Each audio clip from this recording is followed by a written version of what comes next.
Welcome to the Capital Gains Tax Solutions podcast, where we believe most high net worth individuals and those who help them, they struggle with clarifying their capital gains tax deferral options. Not having a clear plan is the enemy, and using a proven tax deferral strategy, such as the Deferred Sales Trust, is the best way for you to exit your highly appreciated assets, all tax deferred, so you can create and preserve more wealth. Hey, I'm your host, Brett Swarts. In each episode, I am joined by some of the best real estate, financial, and wealth minds in the world, where they share their ideas, deal stories, and inspiration. So together we can make complex tax deferral strategies simple and passive income plans achievable. We're also streaming on Expert CRE Secrets as well. You can look that up at expertcresecrets.com. Hey, I'm excited about our next guest. He's on a mission to help to make all things investing simple for people through education, guidance, and counsel, and really focus on helping each individual reach their full financial potential. He has unique specialties lying with high net worth individuals that utilize their private client platform to protect and preserve their wealth.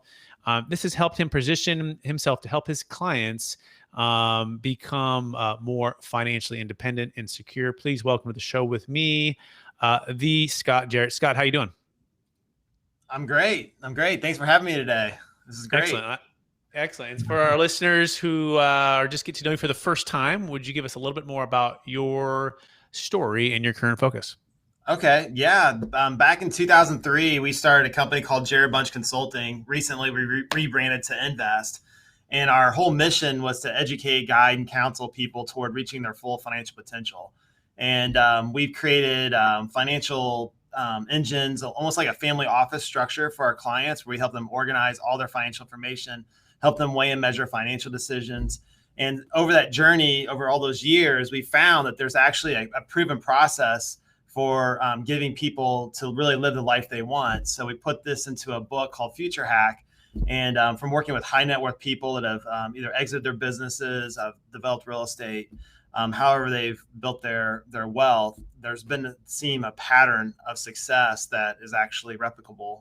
And so we're putting it together and sharing it with people like you. Amazing. That sounds really cool. We're going to dive into how to make money work for you, and how to dive into some of these secrets that Scott has learned around his time in the industry. But Scott, before we go there, I believe we've all been given certain gifts. So I want you to go back to maybe your high school or college days, right? Some people call these gifts superpowers. Some people call them strengths. I believe they're God-given gifts that they've given to us to be a blessing and help to others. So I'm curious, what are those one or two gifts that you believe you were given, and how does that help how you help and bless people today? Yeah. So I'd say that's a unique ability, right? What's your unique talent that you're gifted at, that you never tire from, that you just really love? So I guess when I was a kid growing up, I grew up in a very poor environment. I had a younger brother and sister that we just never had anything. We always struggled. My way out was playing football, got a college scholarship, and was able to, throughout that time, become a team captain and all these things. And that leadership stuff that I developed as a very young age was one of those things that I thought that really works for me. And deciding I could always see things. I could see abstractly. I could see connections between different things. So I actually got a degree in urban development to understand like cities, how they lay out, and then ended up getting a master's degree in technology and how to integrate decisions for tech companies and how they work and how they integrate. And it wasn't until we started our company Invest that I really realized that those same macroeconomic viewpoints that I was really gifted at seeing and be able to connect people and things together to create a better solution was the core makeup of our entire company today. So that macroeconomic, the tech side, and be able to create something that was macroeconomic versus micro to make financial decisions. So then you can go back in and build the real estate and develop the city and how the things want to go by focusing on my unique gift of taking all this complexity and taking all these what I would call like your who's, these board of directors that you have that make decisions for you, and put them together so they make decisions on your behalf based off of what you said. It's that leadership ability to be able to pull it in and look macroeconomically to give someone the keys to make and be able to write their own story if they want. And that was the gift, man. So we built a whole company around it, and it's been a lot of fun doing it. That's amazing. Yeah. So the leadership, connecting multiple things together, seeing things from a macro perspective, right? And finding out how they all integrate, and then centering that around the client and what they want. Is that a fair summary?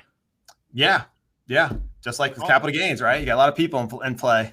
it's true. Absolutely. Absolutely. So let's dive right in now. So Yeah. what is the number one secret for helping people to make money work for them? The number one secret would be like, you got to decide that you really want to have money work for you. So there's a lot of people out there who just don't. So I think I always go back to like, there's people that live in, there's two kinds of people. And if you read our book, Future Hack, it's like you got people that live in abundance and there's people that live in scarcity.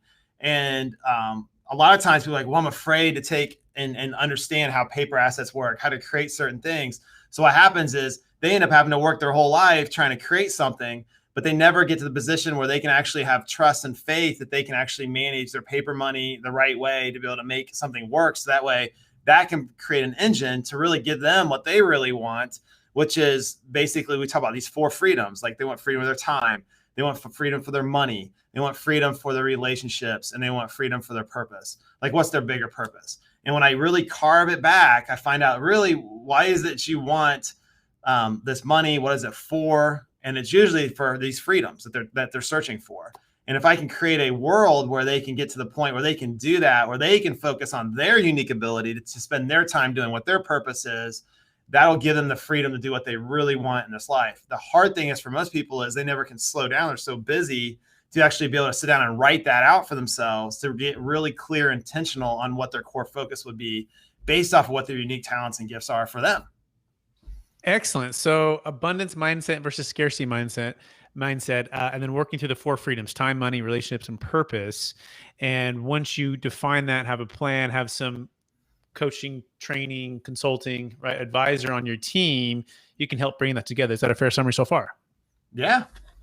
Excellent. Okay, cool. So then what's the next step? So like, I'm sitting down with you for the first time, right, Scott? And I'm saying, Scott, I read your book. Like, this sounds awesome. Like, I'm ready to go. What is, give me kind of that, step 1, step 2, step 3. Yeah. So if you can't discover your why for money, it's more important than money itself. If you don't know why you work, why you do what you do.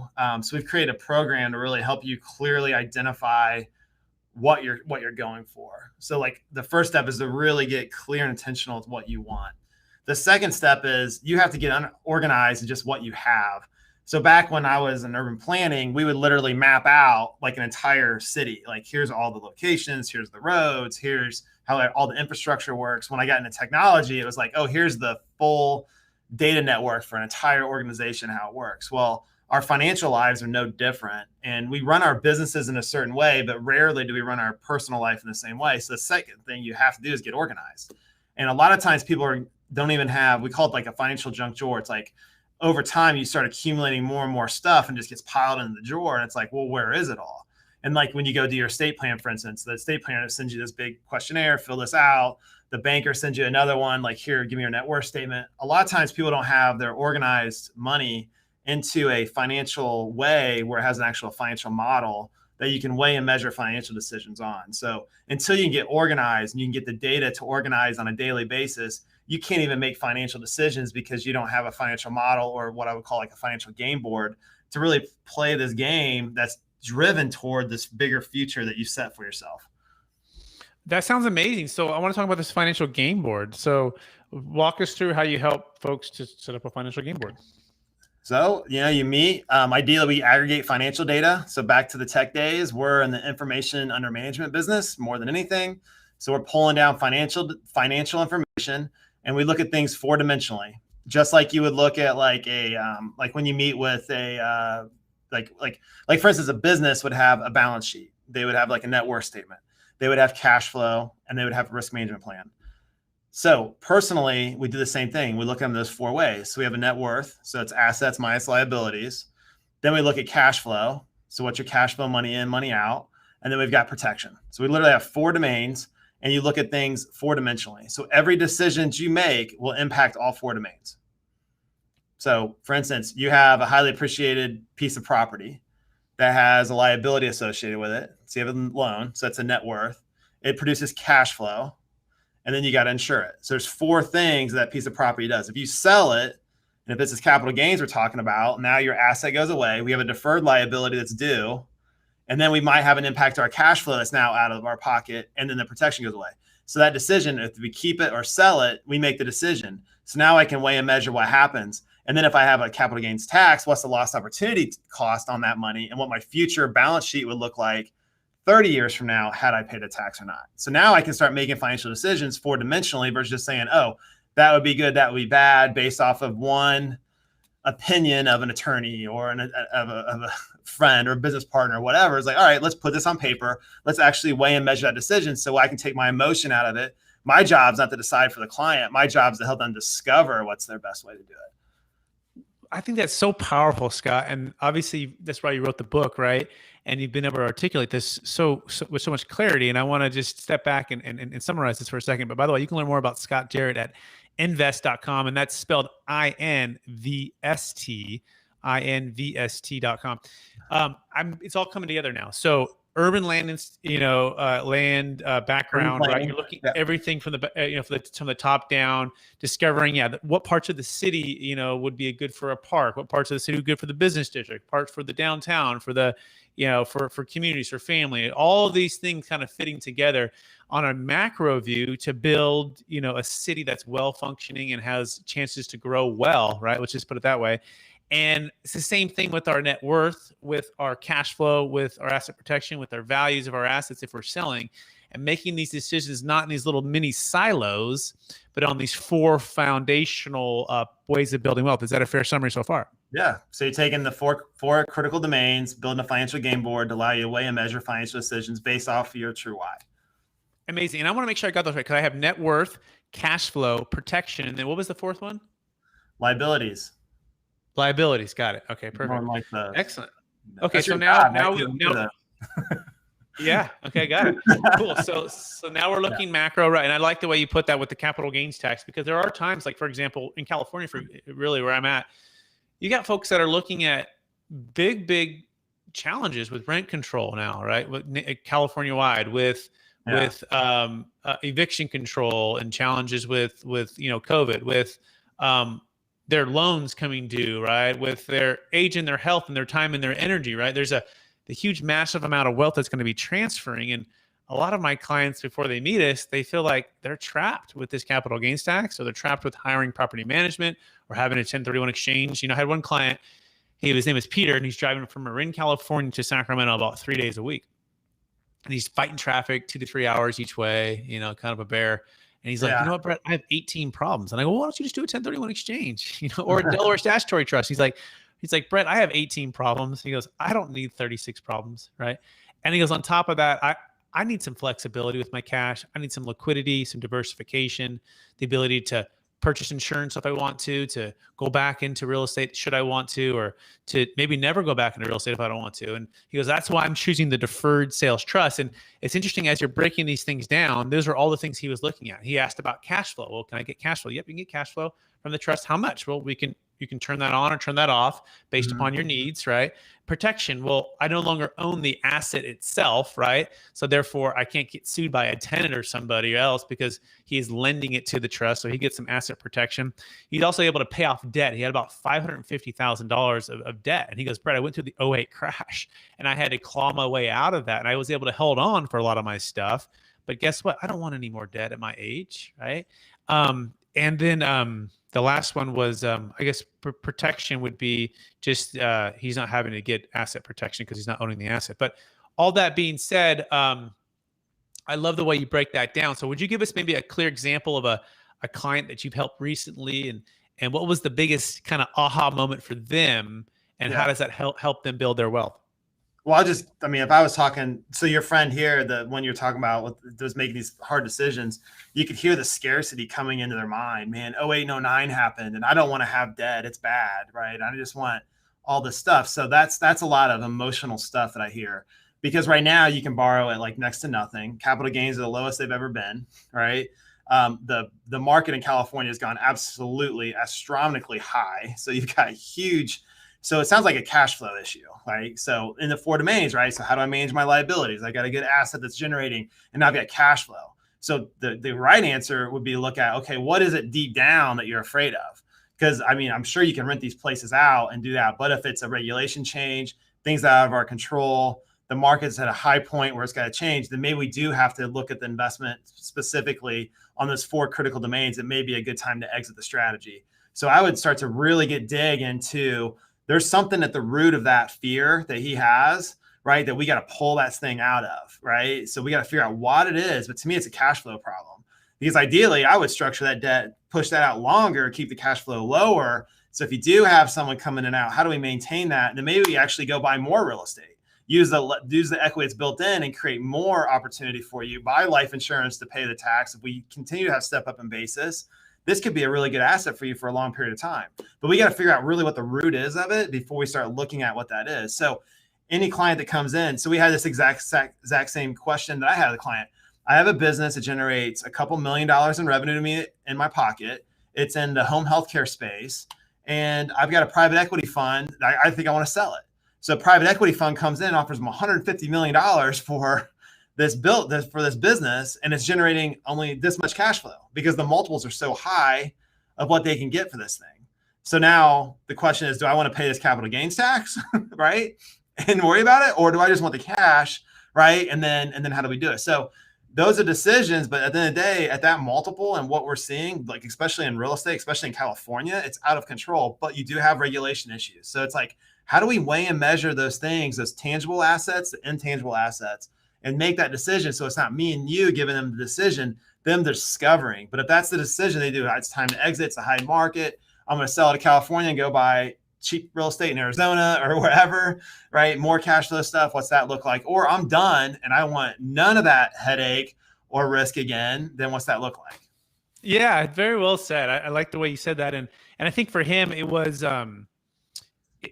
the time and energy, right? And versus that he was spending, because he has other properties too, right? That are local, that aren't headaches, right? That aren't stressful, that aren't, this was like a C property, a C- neighborhood. And it was causing a lot of stress, and he could never find really good property management. So he was like, what am I trading? Really, what am I trading for versus what I could have on a personal side of things, right? And then the second part on the business sales. So the Deferred Sales Trust works for business sales. So we just helped another business owner in Alabama. He was having challenges with his partners, wanted to start a whole nother thing. So he sold the business for $2.6 million, deferred $600,000 of tax, and he's building. His next dream was to build multifamily projects. So he's building 70 units in Tennessee, and so for him it was multi-layered, right? The next chapter of his life versus paying the tax, but it was also timing related, right? He didn't have to force himself into a 1031, overpay for a property, right? He could diversify his wealth into multiple syndications and stock market stuff and insurance. And so that's part of why we love the Deferred Sales Trust for all of those reasons. So awesome. So I'm just curious, what's the biggest frustration you found when it comes to capital gains tax deferral, either the 1031 exchange or just capital gains tax deferral for business owners, cryptocurrency owners, public stock, real estate? What's the biggest one you found in your career?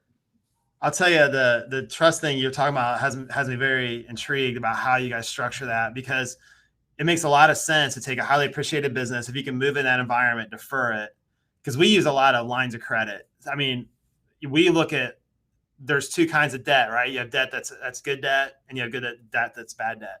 Good debt has low interest rates. It's attached to appreciating asset, and it provides you good tax benefits. So if you've got a business sale and you can transition it over, and then in the book, we talk about ways to manage paper money. And a lot of the real estate people don't really like paper assets because they are so good at hard assets. But if you look at the most wealthy billionaires and people in the world, they're really good at managing both. So what we've identified is like, how well do I manage the paper assets? And then how do I use velocity of money? How to get $1 to do two things, that this pot of money can now go out and get me the real estate to provide the cash flow, that if the capital gains deferral ends one day, I've got enough cash set aside ready for it. So like, how do we do it? So some of the best things I've ever done is just thinking through those processes of how that goes. Cause we're in the same situation, and we buy a lot of real estate. We have like a $200 million real estate portfolio with our clients and investors that have grown exponentially.